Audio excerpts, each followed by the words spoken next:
So in the call for submissions that Tzara sent out, he asked for 2 to 3 photos of the artist's artwork. What were some examples of what he received?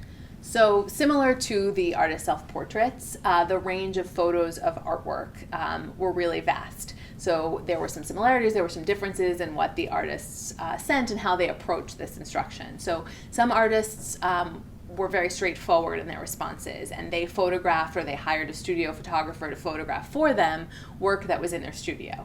So of course these are things that the artists are sending through the mail as a submission to Dadaglobe. So if they have a big sculpture or a large painting, they can't very easily send that in the mail to be represented through that work. So maybe they very straightforwardly shot an image of their artwork. But of course, photography is never totally straightforward, right? So even in these attempts to be objective, sometimes you get shadows on the walls, or you get a certain angle on the sculpture, which is, showing it in one way, where a different photograph would show it in another way. So you get these kind of seemingly objective submissions, but they're never quite so objective. But then you also get artists who are very actively kind of playing with the idea of what a photograph of an artwork can be. So they're having a less straightforward response to Tzara's call.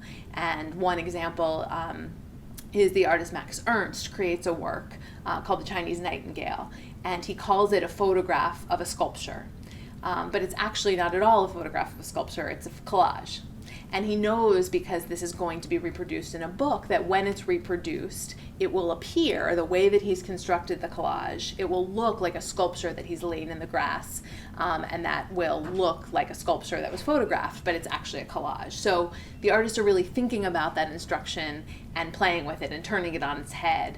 So artists are very actively playing with the idea of what a photo of an artwork can be. How did Dada artists see beauty? Did they reject the way that beauty is normally seen as, or did they come up with their own definition for the word beauty? Yeah, so I think traditional notions of beauty were something that Dada artists really rejected. These kind of hundreds of years of certain conventions telling you that something was beautiful and something else wasn't, that a nude woman was beautiful or a landscape was beautiful, but a certain other subject was not. And so Dada artists definitely rejected traditional notions of beauty, but I think they found a kind of a beauty in things we might normally not think of as beautiful. So the kind of cast off objects of everyday life, which they kind of turned into the very things of artwork. I think they found a kind of a strange kind of beauty in those objects, and they kind of valorized those objects in the way that other traditional artists in the past might have valorized, that landscape.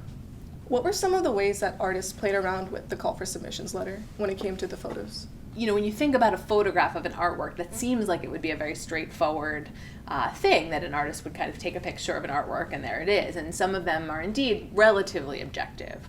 But other artists really played with the idea and took Tzara's instruction and upended it. So Man Ray, who's an artist based in New York, was someone who really did this a lot and really took great pleasure in playing with that invitation. So when Tzara says to take a photograph of one of your artworks, you have this idea that there was an artwork already existing that would be in the studio that the artist would kind of go over and take a photograph of.